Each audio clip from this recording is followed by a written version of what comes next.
மகிழ்ச்சியின் சத்தம் வழங்கும் அனுதின தேவமன்னா. Voice of Joy presents Daily Manna by Reverend A. Benedict. Praise the Lord. God loves you so much. இன்றைய தேவ மன்னாவாக சங்கீதம் 6ஆம் அதிகாரம் 2ஆம் வசனம்.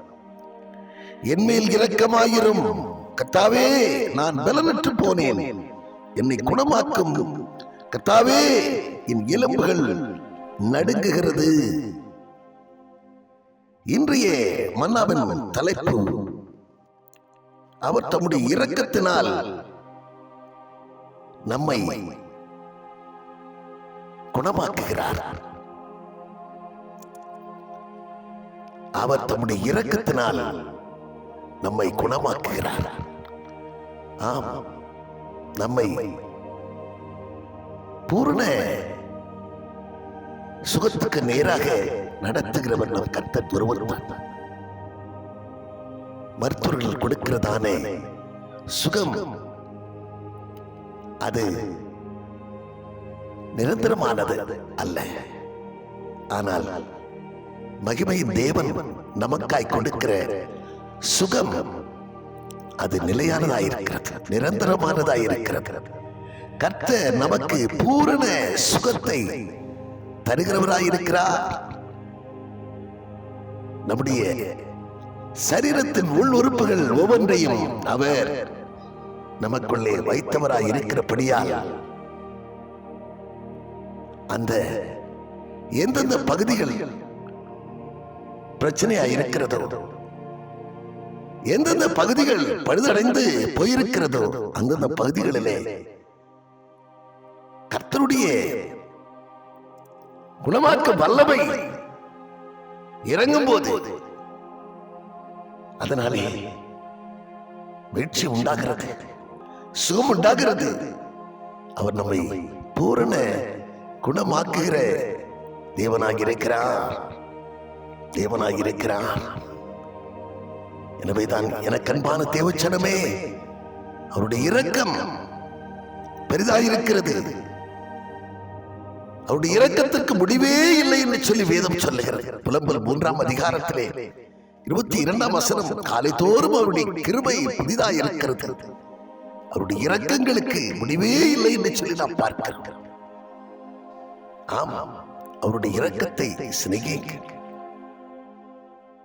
மீகா 6ஆம் அதிகாரத்திலே 8ஆம் வசனம் சொல்லுகிறது, மனுஷனே, நன்மை என்னதென்று உனக்கு அறிவித்திருக்கிறாரே, நீ நியாயம் செய்து அவருடைய இரக்கத்தை சிநேகித்து அவருக்கு முன்பாக மனத்தாழ்மையாய் நடப்பதே அல்லாமல் வேறு எதை உன்னிடத்தில் எதிர்பார்க்கிறார்?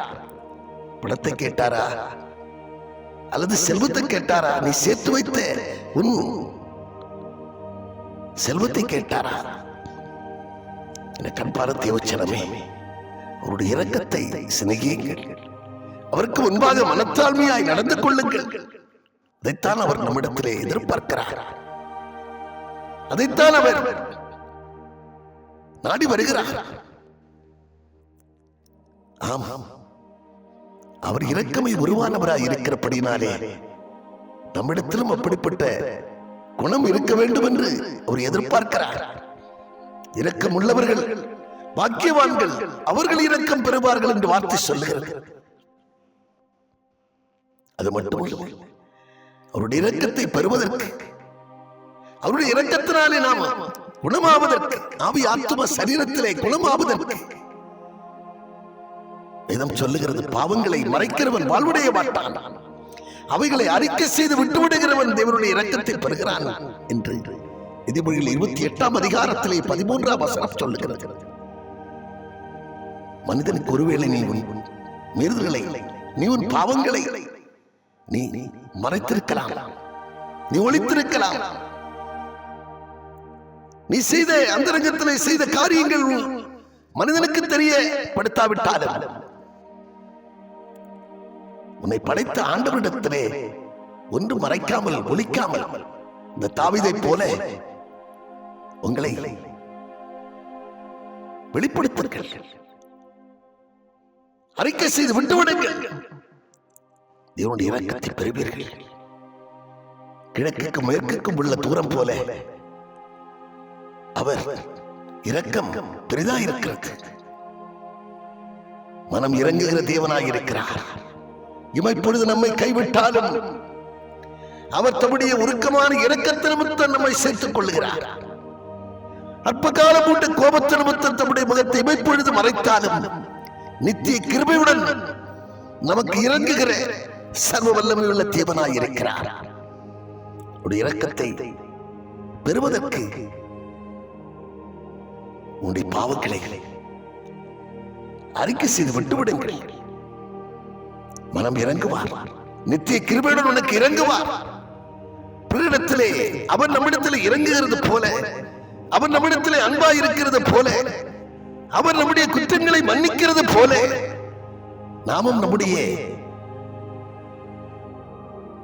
நம்முடைய அயலாருக்கு அன்பு காட்டுகிறவர்களாய், இரக்கம் காட்டுகிறவர்களாய், அவர்களை மன்னிக்கிறவர்களாய் காணப்படும். சிறு சிறு குற்றங்கள் அவர்கள் ஒருவேளை செய்திருக்கலாம். அதற்காக மனக்கசப்போடு, தீராத பகையோடு, விரோத மனப்பான்மையோடு கடைசி வரைக்கும் இருந்து விடாதீர்கள். அவனுடைய இரக்கத்தை பெற வேண்டுமானால் நீங்கள் அவர்கள் குற்றங்களை மன்னியுங்கள். நாம் ஜெபிக்கிறோம் அல்லவா, எங்களுக்கு தீமை செய்கிறவர்களை நாங்கள் மன்னிப்பது போல எங்கள் பாவங்களை மன்னியும் என்று சொல்லி, நாம் பிறர் குற்றங்களை மன்னியாதிருப்போம் என்று சொன்னால் நம்முடைய பாவங்களும் மன்னிக்கப்படாமலே இருக்கும் என்கிறதை மனதில் கொண்டு பிறரை நீங்கள் நேசியுங்கள்.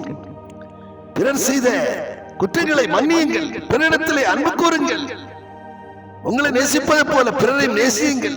வார்த்தை சொல்லுகிறது அல்லவா, வார்த்தையின்படி நடக்க கர்த்தர் நிச்சயம் உங்களுக்கு இரக்கம் காட்டுவார். உங்கள் மேல் மனம் இறங்குவார். தீராத வியாதியை குணமாக்குவார். எப்பேற்பட்ட பிரச்சனை நடுவில் நீ காணப்பட்டாலும் பிரச்சனையில ஒரு தீர்வை கட்டளையிடுவார். பரிபூர்ணமான சுகத்தை உனக்கு தந்து உன்னை நடத்துவார் என்கிறதிலே கொஞ்சமும் சந்தேகமில்லை. நாம் ஜெபப்பட்டோம். பரலோக பிதாவே, நாங்கள் உம்மை துதிக்கிறோம் ஐயா. மனம் இரக்கமுள்ளவரே, இப்பொழுது எங்களை கைவிட்டாலும் உருக்கமான இரக்கத்திருமத்தை எங்களை சேர்த்துக் கொள்ளுகிறவரே, அற்ப காலம் உள்ள கோபத்திருமத்தை இமைப்பொழுது முகத்தை எங்களுக்கு மறைத்தாலும் நித்திய கிருபையுடன் எங்களுக்கு இறங்குகிற சர்வ வல்லமையுள்ள கர்த்தாவே, அப்பா, மீட்க கூடாதபடிக்கு என்னுடைய கரம் குறுகி போகவில்லை, கேட்க கூடாதபடிக்கு என்னுடைய செவி மந்தமாகவும் இல்லை.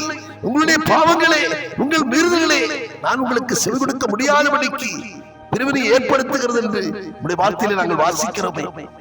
அப்படி இல்லாதபடிக்கு ஆண்டவரே, எங்கள் பாவங்களை நாங்கள் அறிக்கை செய்து நாங்கள் உண்மையான தேவனுக்கேற்ற துக்கத்தோடு நொறுங்குண்ட இருதயத்தோடு ஆண்டவரே உடைய சன்னிதானத்தை நாடி வந்து குற்றங்களை மறைக்காமல் ஒழிக்காமல் இடத்தில் அறிக்கை செய்து நாங்கள் விட்டுவிட எங்களுக்கு பேருதவி செய்யுங்கப்பா. அதன் நிமித்தமாக ஆண்டவரே, எங்களை லாவியாத்ம சரீரத்திலே பூரண சுகத்தை பெற்று பூரண ஆரோக்கியத்தை பெற்று மகிழ்வுடன் வாழ எங்களுக்கு பேருதவி செய்ய வேண்டும் என்று கருத்தில் எங்களை தாழ்த்தி ஏற்படுத்தி இயேசு கிறிஸ்துவின் மூலம் ஜெபிக்கிறோம் நல்ல பிதாவே, ஆமென்.